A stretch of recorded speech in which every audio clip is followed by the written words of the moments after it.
नमस्ते दोस्तों, मेरा नाम है डॉक्टर ठाकुर। आज हम बात करेंगे इंटेलेक्चुअल डिसेबिलिटी इस बीमारी के बारे में। इसे ही इंटेलेक्चुअल डेवलपमेंट डिसऑर्डर भी कहा जाता है। पुराने समय में इसे मेंटल रिटार्डेशन कहा जाता था, लेकिन अब नए कंसेप्ट के हिसाब से मेंटल रिटार्डेशन यह डायग्नोसिस पूरी तरह से बदल दिया गया है। मेंटल रिटार्डेशन नाम का अब कोई डायग्नोसिस नहीं है।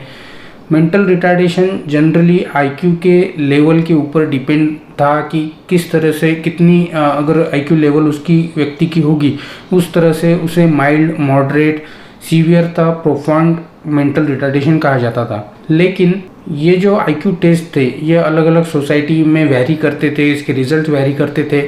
साथ ही साथ जो आईक्यू टेस्ट थे वो किसी भी एडेप्टिव फंक्शनिंग को कैलकुलेट नहीं कर पाते थे। इसलिए इस डिसीज़ का या इस डिसऑर्डर का जो डायग्नोस्टिक क्राइटेरिया था और उसके मेन इंपॉर्टेंट सिम्टम्स थे या जिस तरीके से उसे डायग्नोस किया जाना चाहिए, यह पूरी तरह से बदल दिया गया है। आज इसे कहते हैं इंटेलेक्चुअल डिसेबिलिटी। इंटेलेक्चुअल डिसेबिलिटी में मेन 3 क्राइटेरिया है, क्राइटेरिया ए, क्राइटेरिया बी और क्राइटेरिया सी। तो सबसे पहले हम देखते हैं क्राइटेरिया ए क्या है। तो क्राइटेरिया ए है डिसेबिलिटी इन इंटेलेक्चुअल फंक्शनिंग, माने अगर इंटेलेक्ट में कोई प्रॉब्लम रहा तो उसे हम किस तरह से इंटेलेक्चुअल डिसेबिलिटी की कतार में खड़ा कर सकते हैं या उसे हम डायग्नोस कर सकते हैं कि हो सकता है कि इस व्यक्ति को इंटेलेक्चुअल डिसेबिलिटी हो। क्राइटेरिया बी है एडेप्टिव फंक्शनिंग का डोमेन, माने एडेप्टिव फंक्शनिंग में अगर कुछ गड़बड़ हो तो वहाँ पे हम उसे उस तरह से कैलकुलेट करते हैं या देखते हैं कि एडेप्टिव फंक्शनिंग में कुछ गड़बड़ है क्या। और तीसरा होता है क्राइटेरिया सी, जिसमें कहा जाता है कि इंटेलेक्चुअल और एडेप्टिव फंक्शनिंग की जो भी डिसेबिलिटी है ये डेवलपमेंटल एज में आनी चाहिए, न कि बाद में। अब हम इसे डिटेल में देखते हैं कि क्राइटेरिया ए माने इंटेलेक्चुअल डिसेबिलिटी में कौन से फैक्टर्स कंसिडर किए जाते हैं। तो इसमें 10 फैक्टर्स है क्राइटेरिया ए में जो कंसिडर किए जाने चाहिए during the diagnosis of intellectual disability. तो अभी मैं बता रहा हूँ कि वो 10 कौन से क्राइटेरिया है जिसको कंसिडर किया जाता है इंटेलेक्चुअल डिसेबिलिटी के लिए। तो पहला है रीजनिंग, दूसरा है प्रॉब्लम सॉल्विंग, तीसरा है प्लानिंग, चौथा है एब्स्ट्रैक्ट थिंकिंग, पांचवा है जजमेंट, छठा है लर्निंग, सातवां प्रैक्टिकल अंडरस्टैंडिंग, आठवां वर्बल कॉम्प्रीहेंशन, 9वां वर्किंग मेमोरी और 10वां कॉग्निटिव इफिकेसी। तो ये अलग अलग 10 सिम्टम्स है या 10 डोमेन है जिसमें हम देखते हैं कि वह व्यक्ति प्रॉपरली उसका दिमाग काम कर रहा है कि नहीं। जैसे रीजनिंग माने किसी भी चीज़ को तर्क देना है तो वो तर्क दे पाता है कि उसके एज के हिसाब से वो उस किसी भी चीज़ को, पूछी गई चीज़ को या जो भी घटना है उसको तार्किक तौर पे देख सकता है कि नहीं। प्रॉब्लम सॉल्विंग, अगर उसके एज के हिसाब से हम उसे कोई प्रॉब्लम देते हैं, कोई मैथमेटिकल प्रॉब्लम होता है तो वो सॉल्व कर सकता है क्या, या कोई पजल है वो सॉल्व कर सकता है क्या, ये देखा जाता है। प्लानिंग कर सकता है क्या, किस तरह से उसे काम करना है, या कोई चीज़ अगर उसे लाने को बोलते तो प्लान कर सकता है क्या। देन एब्स्ट्रैक्ट थिंकिंग, इसकी थिंकिंग सही है क्या, मतलब वो प्रॉपरली थिंक कर सकता है क्या। अगर उसे कुछ काम करने के लिए कहा जाए तो उसे वो समझता है क्या, फिर वो उस तरीके से सोच कर वह चीज़ करता है क्या, ये हमें देखना पड़ता है।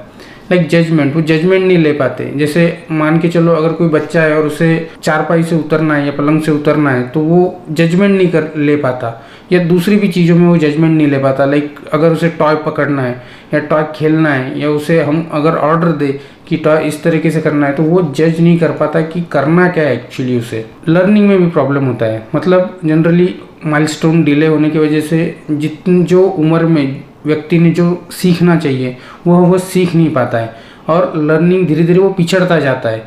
मतलब उसका चलना देरी से होगा, उसका बोलना बात करना देरी से होगा, या जो कैबुलरी उस एज में, पर्टिकुलर एज में उसने प्राप्त कर लेनी चाहिए वो नहीं कर पाता।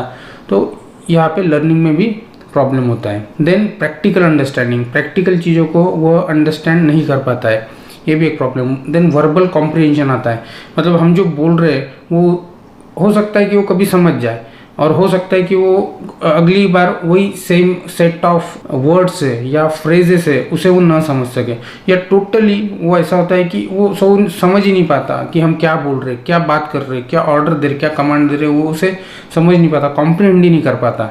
मतलब उसकी ये सब डिपेंड करता है कि उसकी इंटेलेक्चुअल डिसेबिलिटी की लेवल कौन सी है, माइल्ड है, मॉडरेट है, सीवियर है, प्रोफाउंड है, उसके ऊपर ये डिपेंड करता है। देन आता है वर्किंग मेमोरी, याद नहीं रहता। मतलब अगर हो सकता है कि कोई चीज़ उन्होंने किधर रख दिया है, याद नहीं रहेगा, या फिर इसके पहले उसने वो काम किया है लेकिन अब फिर से अगर वो काम उसे करना है तो वो कर नहीं पाता है। So this is disability in working memory. Then cognitive efficacy, मतलब कॉग्निशन पुअर होता है, जो समझ होती है, अंडरस्टैंडिंग, कि वो समझ ही नहीं सकता। अगर कोई चीज़ उसे बताई जा रही है या फिर कोई कुछ चीज़ सिखाई जा रही है तो वो उसको जल्दी कॉम्प्रिहेंड नहीं कर पाता। तो ये 10 चीज़ें हैं जो क्राइटेरिया ए में आती है। अभी क्राइटेरिया बी की बात करते हैं। क्राइटेरिया बी में एडेप्टिव फंक्शनिंग में डिसेबिलिटी पैदा हो जाती है। अब एडेप्टिव फंक्शनिंग में अलग अलग 3 फैक्टर है। तो पहला है कॉन्सेप्चुअल और एकेडमिक डोमेन में डिसेबिलिटी उस व्यक्ति में हमें देखने को मिलती है, जिसमें क्या हो सकता है, like comprehension memory, language, reading, writing, math, reasoning, then practical knowledge and problem solving. ये सारे फैक्टर्स, इनमें डिसेबिलिटी जनरली आ जाती है। और ये एकेडमिक डोमेन में, माने जब बच्चा स्कूल में जाता है या व्हाटएवर उसके प्ले ग्रुप्स होते हैं वहाँ पे जाता है, तो ये हमें देखने को मिलता है कि ये इसमें वो फिट नहीं बैठ रहा है या पीछे पढ़ता जा रहा है, या टीचर्स हमें बताते हैं कि ये पढ़ नहीं पाता है, या फिर उस एज के लोगों के कंपैरिजन में वह सही से पढ़ नहीं पाता है या लिख नहीं पाता है या मैथ सॉल्व नहीं कर पाता है। ये सारी चीज़ें एकेडमिक डोमेन में आती है। कॉन्सेप्चुअल, इसे कहते हैं कॉन्सेप्चुअल और एकेडमिक डोमेन। सेकंड डोमेन होता है सोशल डोमेन, जिसमें आता है अवेयरनेस ऑफ अदर्स थॉट्स, मतलब दूसरों के विचारों के प्रति इसका अवेयरनेस होना चाहिए, इसे समझ होनी चाहिए। ये इनके अंदर लैकिंग होती है और अलग अलग सीवियरिटी के हिसाब से अलग अलग तरीके से होंगी। देन अदर्स फीलिंग, दूसरों की फीलिंग के बारे में, एक्सपीरियंसेस, अनुभव के बारे में, एम्पैथी, इंटरपर्सनल कम्युनिकेशन स्किल्स। इसमें इंटरपर्सनल कम्युनिकेशन स्किल भी हैम्पर हो जाती है, डिसेबल हो जाती है, मतलब प्रॉपरली वो लोगों से बात नहीं कर पाता है या कनेक्ट नहीं कर पाता है।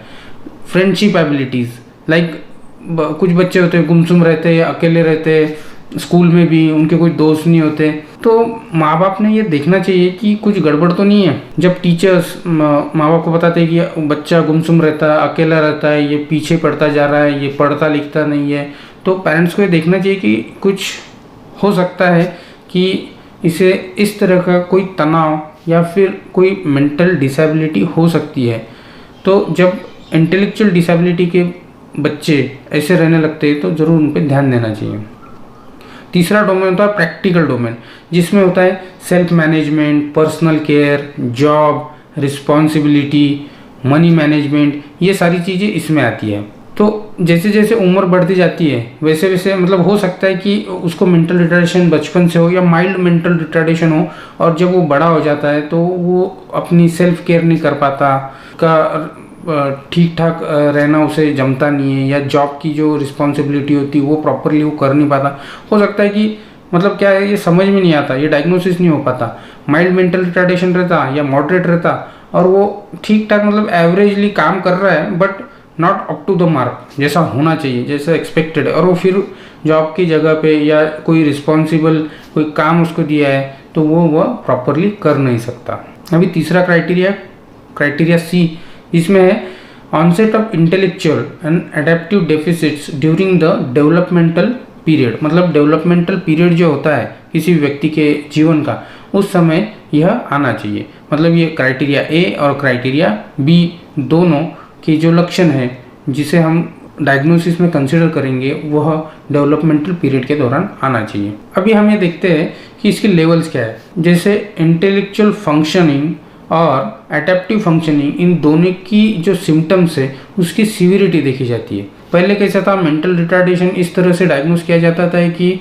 किसी भी आईक्यू टेस्ट में उसका अगर आईक्यू लेवल 50 से 55 से 70 के बीच में आ जाए तो वो माइल्ड मेंटल रिटार्डेशन हो जाता था। 35-40 से लेकर 50-55 तक आ जाता था तो मॉडरेट मेंटल रिटार्डेशन होता था। फिर 20-25 से लेकर 35 से 40 तक आता था तो सीवियर मेंटल रिटार्डेशन उसे कंसिडर किया जाता है। और 20-25 से नीचे अगर किसी का आईक्यू लेवल आता है तो उसे प्रोफाउंड मेंटल रिटार्डेशन कहा जाता था। लेकिन कोई भी आईक्यू टेस्ट आज के डेट में ऐसी नहीं है जो किसी के एडेप्टिव फंक्शनिंग को कैलकुलेट कर सके। ये बात बाद में ध्यान में आई और फिर उन्होंने क्राइटेरिया चेंज कर दिया।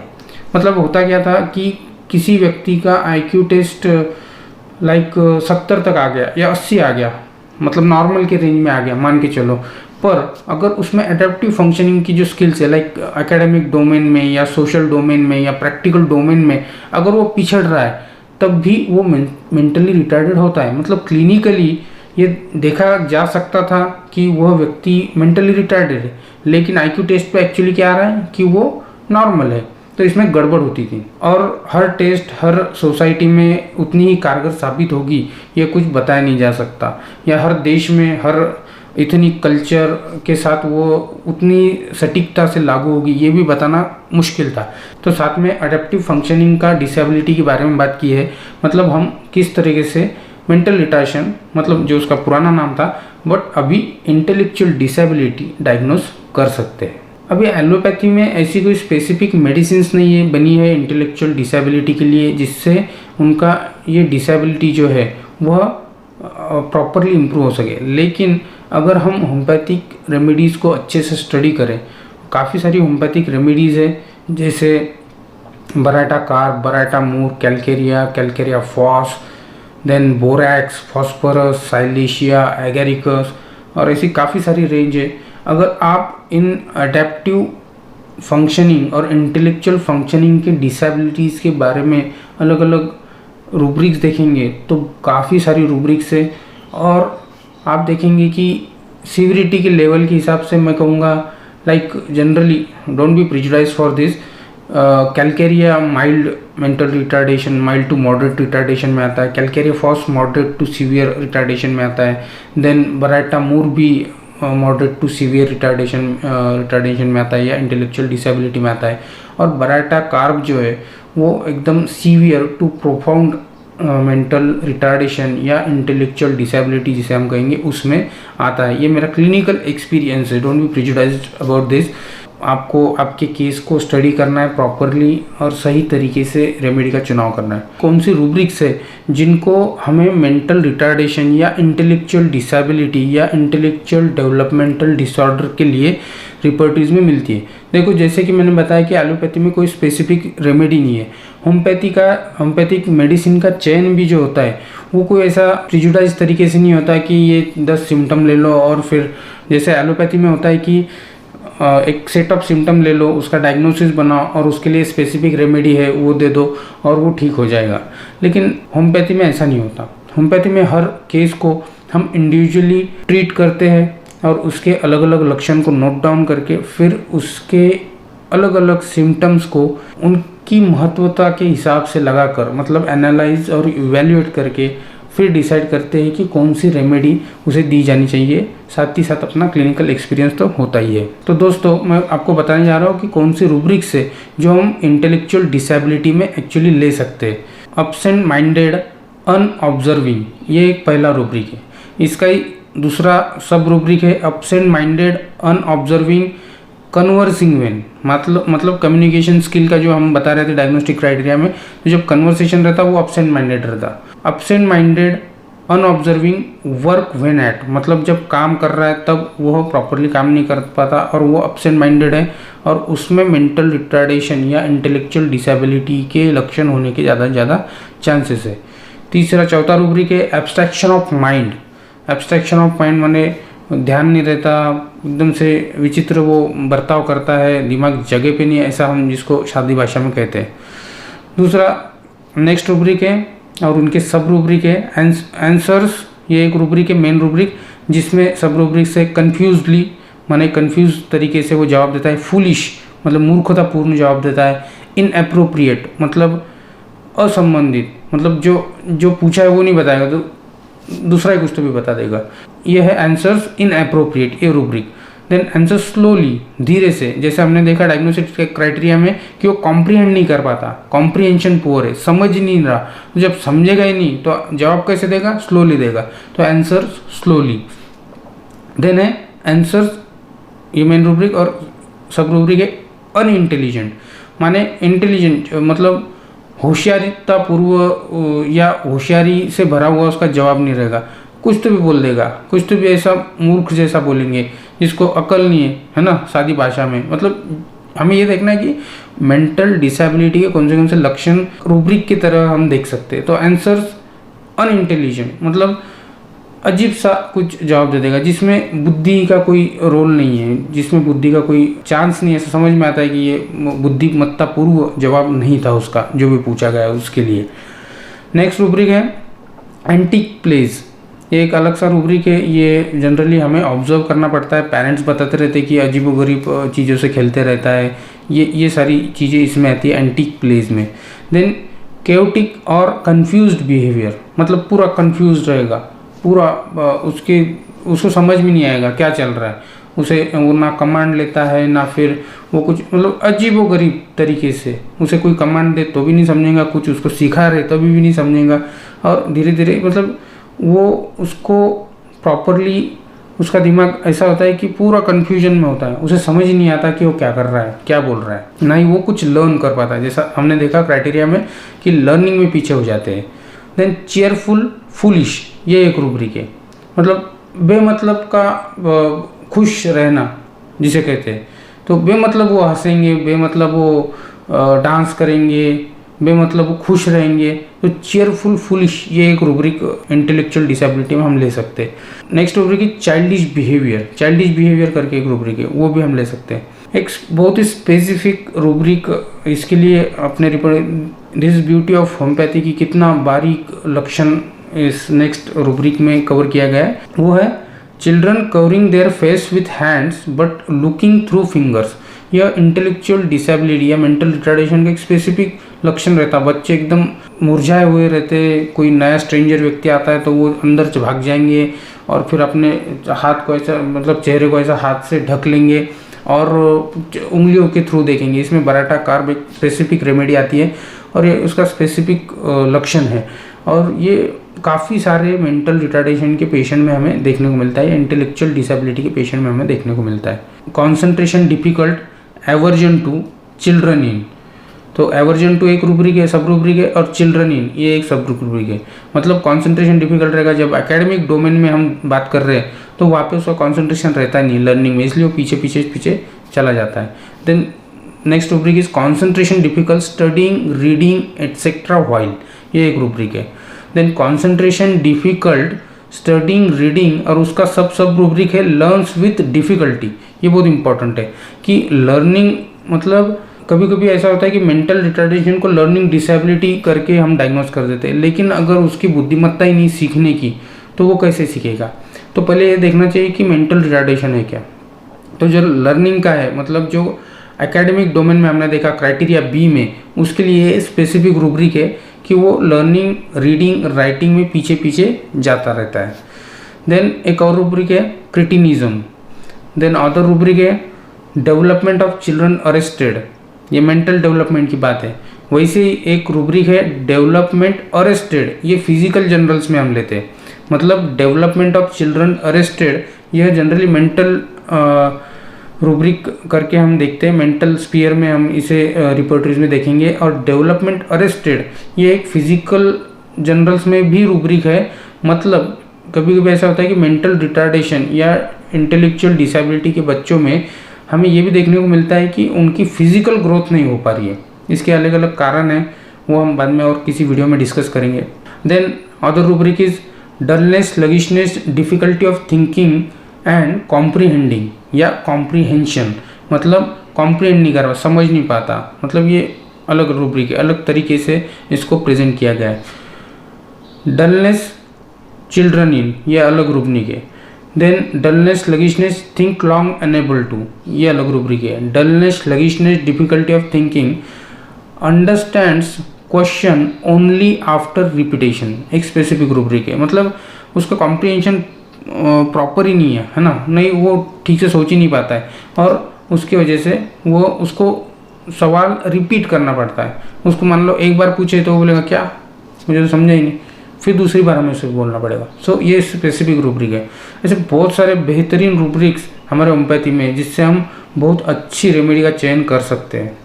और भी रूब्रिक है जैसे जेस्चर्स मेक्स, एक जेस्चर्स एक मेन रूब्रिक है, जेस्चर्स मेक्स, और उसमें सब रूब्रिक्स आता है। Gestures make childish, confuse, covers mouth with hands, then एक स्पेसिफिक और बड़ा थोड़ा रूब्रिक है, gestures make grasping and reaching at something at flocks carphologia fingers in mouth comma children put, माने बच्चे मुंह में उंगलियां डालते हैं। जनरली ये रूब्रिक जब हम व्हेन वी वेर स्टूडेंट तो हमारे टीचर्स हमें ये रूब्रिक ढूंढने को बोलते थे कि ढूंढो, जब मुंह में मतलब पेरेंट्स ये कंप्लेंट लेके आ रहे कि बच्चा मुंह में उंगली डाल रहा है और आप ये रूब्रिक हंटिंग में हमें बताते थे, ये रूब्रिक ढूंढ के बताओ। जनरली लोग एक्सट्रीमिटीज़ में और इसमें जाके उसे ढूंढते थे, लेकिन एक्चुअली मेंटल सिम्टम है। और अगर अदर इंटेलेक्चुअल डिसेबिलिटी के सिम्टम के साथ ये सिम्टम मौजूद हो तो इसे भी हम मेंटल रिटार्डेशन या इंटेलेक्चुअल डिसेबिलिटी में कंसिडर कर सकते हैं। ज़रूरी नहीं कि हर जो बच्चा मुंह में उंगली डाले वह मेंटली रिटार्डेड हो, तो आपको सोच समझ के ये रूब्रिक का चयन करना चाहिए। इसी में है सब रूब्रिक है एवरीथिंग इन माउथ, मतलब जो कुछ जैसे उंगली मुंह में डालता है और जो भी मिला, मतलब कोई नीचे कचरा मिल गया, कुछ और मिल गया, वो मुंह में डालने की आदत रहती बच्चों की। तो अगर अदर इंटेलेक्चुअल डिसेबिलिटी के सिम्टम के साथ ये सिम्टम होगा तो इसे भी हम कंसिडर कर सकते हैं। अदर रूब्रिक है जेस्चर्स मेक्स रिडिकुलस और foolish, then other ideas deficiency of, ये भी इंपॉर्टेंट है, मतलब वो सोच नहीं पाता। जैसा हमने क्राइटेरिया बी में देखे और क्राइटेरिया ए में भी कि वो उसके पास कुछ नई आइडिया नहीं रहती, मतलब वो एकदम कंफ्यूज रहेगा, एकदम वो सोच ही नहीं सकता किसी चीज़ के बारे में। उसको कुछ बोले कि ये करना है तो वो खुद के दिमाग से कुछ आइडिया नहीं निकालेगा कि इसे कैसे करना है, वो उसको एग्जैक्टली बताना पड़ेगा कि ये कैसे कैसे करना है, तब जाके काम होगा तो वो करेगा। तो इस तरीके से वो खुद की आइडिया कभी नहीं लगाता। देन इडियोसी ये भी एक रूब्रिक इम्पॉर्टेंट है, जिसे इडियट कहते हैं, लेकिन idiot to consider someone idiot ये भी एक बड़ी चीज़ है कि किसे हम वो इडियट का ये लगाएंगे। तो एक क्लोज रूब्रिक है, इसे भी हमें ध्यान से देखना चाहिए कि मतलब इडियट एक तरह से मूर्ख व्यक्ति को कहते हैं, मतलब ज़रूरी नहीं कि वह उसकी मेंटल रिटार्डेशन हो या इंटेलेक्चुअल डिसेबिलिटी हो इसलिए वो वैसा मूर्खतापूर्ण व्यवहार कर रहा है। तो हमें देखना चाहिए कि बाकी सिम्टम्स इसमें है कि नहीं, और उसके साथ अगर इडियोसी के सिम्टम होंगे तो फिर हम ये रूब्रिक इंटेलेक्चुअल डिसेबिलिटी के लिए ले सकते हैं। Then other rubric is idleness, next rubric is indolence children in, next rubric is infantile behaviour, मतलब बच्चों जैसी हरकतें, बच्चों जैसे बर्ताव करना। देन इनिशिएटिव लैक ऑफ, ये एक इम्पॉर्टेंट रूब्रिक है, खुद से कुछ नहीं करेंगे, ठीक है, उनको हर चीज़ करवा के देना पड़ती है। मम्मी डैडी या लोग पेरेंट्स हमारे पास आते हैं और कहते हैं कि ये खुद से कुछ नहीं करता, इसे करवाना पड़ता है हमें, इसे कपड़े पहना के देना पड़ता है, इसको खाना खिला के देना पड़ता है, ठीक है, इसे ड्रेसअप करके देना पड़ता है। ये सारी चीज़ें मतलब वो किसी चीज़ में इनिशिएटिव नहीं लेते, या उसे कुछ गेम खेलना है या कुछ भी करना है तो उससे उसके पीछे लग के करने, मम्मी जनरली होती है ना, मम्मी बताते हैं कि इसके पीछे लगना पड़ता है, ये करो वो करो, स्कूल में जाओ, पढ़ाई करो, गेम खेलो, व्हाटएवर कुछ भी करना है तो वो खुद से इनिशिएटिव नहीं लेता। तो ये भी एक मेंटल रिटार्डेशन का, माइल्ड मेंटल रिटार्डेशन का एक सिम्टम हो सकता है। देन अदर इज इर्रेजोल्यूशन और इनडिसीजन, ये एक इंपॉर्टेंट रूब्रिक है कि वो डिसाइड ही नहीं कर पाता, कंफ्यूज इतना है कि वो डिसाइड ही नहीं कर सकेगा कि करना क्या है उसको। Then other rubric is laughing is main rubric, और उसमें सब रूब्रिक जो हम इसमें ले सकते हैं वो है चाइल्डिश, लॉफिंग इडियोटिक, लॉफिंग सिली, ये एक रूब्रिक हम 3 सब रूब्रिक ले सकते हैं। देन मेमोरी वीकनेस ऑफ, ये भी एक इम्पॉर्टेंट रूब्रिक है, वो जो हमने क्राइटेरिया ए में बात की कि वर्किंग मेमोरी प्रॉपर नहीं होती तो वो यहाँ पे हम ले सकते हैं। Then smiling foolish, then speech एक मेन रूब्रिक है और उसमें सब रूब्रिक हम ले सकते हैं speech foolish, speech nonsensical, speech unintelligent, ये ले सकते हैं। Then other rubric is talk slow learning to, मतलब बात करना सीखना जो है वो धीरे से होता है, मतलब लेट होता है, मतलब उसके एज के अनुसार अदर बच्चे जल्दी बात करना शुरू कर देते हैं और ये इनको समय लगता है। तो टॉक स्लो लर्निंग टू, ये एक स्पेसिफिक रूब्रिक है इसके लिए। देन थॉट्स डिसकनेक्टेड, ये एक इम्पॉर्टेंट रूब्रिक है। टिमिडिटी बैशफुल, तो दोस्तों ऐसे ये मैंने काफ़ी चुने हुए रूब्रिक आपको बताएं, तो ऐसे बहुत सारे रूब्रिक्स है। अगर आप इन रूब्रिक को एनालाइज और इवेल्यूट करेंगे तो अलग अलग रेमेडीज आएंगी। देखो मैं इसलिए अलग अलग बोल रहा हूँ क्योंकि हो सकता है आपके सामने जो केस है उसमें मान के चलो एब्स्ट्रैक्शन ऑफ माइंड बहुत इंपॉर्टेंट सिम्टम आपको लग रहा है, ठीक है, आपने वो लिया। फिर आइडियाज डिपेंडेंसी ऑफ, ये एक सिम्टम आपने ले लिया, या आपने ले लिया मेमोरी वीकनेस ऑफ, ये सिम्टम ले लिया। ये ज़्यादा आपके इवैल्यूएशन में आ रहा है। इवैल्यूएशन मतलब क्या है कि आपने देखा है कि आपके सामने जो केस है उसमें ये ज़्यादा सिम्टम उभर कर आ रहे हैं रादर देन अदर सिम्टम्स। या फिर आपके पास दूसरा केस होगा उसमें दूसरे सिम्टम्स ऊपर आएंगे। तो होता क्या है कि हर केस में आपके सामने अलग अलग रेमेडीज़ आ सकती है, लेकिन जो इम्पोर्टेंट रेमेडीज़ इसमें है मैंने देखा है और मेरे क्लिनिकल एक्सपीरियंस से भी मैंने देखा है कि वो है baryta carb, baryta mur, calcarea, calcarea phos, then silicea, agaricus, borax, ये रेमेडीज़ है। ये काफ़ी जगह हमें रिफ्लेक्ट करती है, ये सिम्टम की टोटलिटी में वही ज़्यादा हमें देखने को मिलती है। मेरे क्लिनिकल अनुभव के अनुसार बराटाकार, कैलकेरिया कार्ब, कैलकेरिया फॉस, ये रेमेडीज़ हमने जब भी इस्तेमाल किए तो इम्प्रूवमेंट देखने को मिली है। अब ऐसे तो होने नहीं वाला है कि जेनेटिक जिसको प्रॉब्लम है, माने किसको अगर डाउन सिंड्रोम है या फिर किसी को ऐसी जेनेटिक प्रॉब्लम है जिसकी वजह से उसे मेंटल रिटार्डेशन आ गया है, या फिर हाइपोक्सिक डिलीवरी हुई है, उसकी हाइपोक्सिया हुआ है ब्रेन को ड्यूरिंग द डिलीवरी, तो वहाँ पे क्या होता है कि इम्प्रूवमेंट बहुत स्लोली आती है और साथ ही साथ उसे ट्रेनिंग की ज़रूरत रहती है। तो दोस्तों आपको ये भी देखना है कि सिर्फ रेमेडी कोई जादू नहीं करने वाली, क्योंकि मेंटल रिटार्डेशन के लिए एलोपैथी में भी कोई स्पेसिफिक रेमेडी है नहीं। तो हमें उसको दवा भी देनी है और साथ साथ उसे ट्रेनिंग भी देनी है ताकि वो अपना सोशल लाइफ और एकेडमिक लाइफ अच्छे से जी सके और बाकी क्राइटेरिया एक ही जो सिम्टम है उसमें भी हम उसको इम्प्रूवमेंट दे सकें। तो दोस्तों ये था हमारा वीडियो ऑन इंटेलेक्चुअल डिसेबिलिटी और इंटेलेक्चुअल डेवलपमेंट डिसऑर्डर, जिसे ही पुराने समय में मेंटल रिटार्डेशन कहा जाता था। दोस्तों और भी हम आगे वीडियो लेकर आते रहेंगे, कृपया हमारा चैनल देखते रहें। धन्यवाद।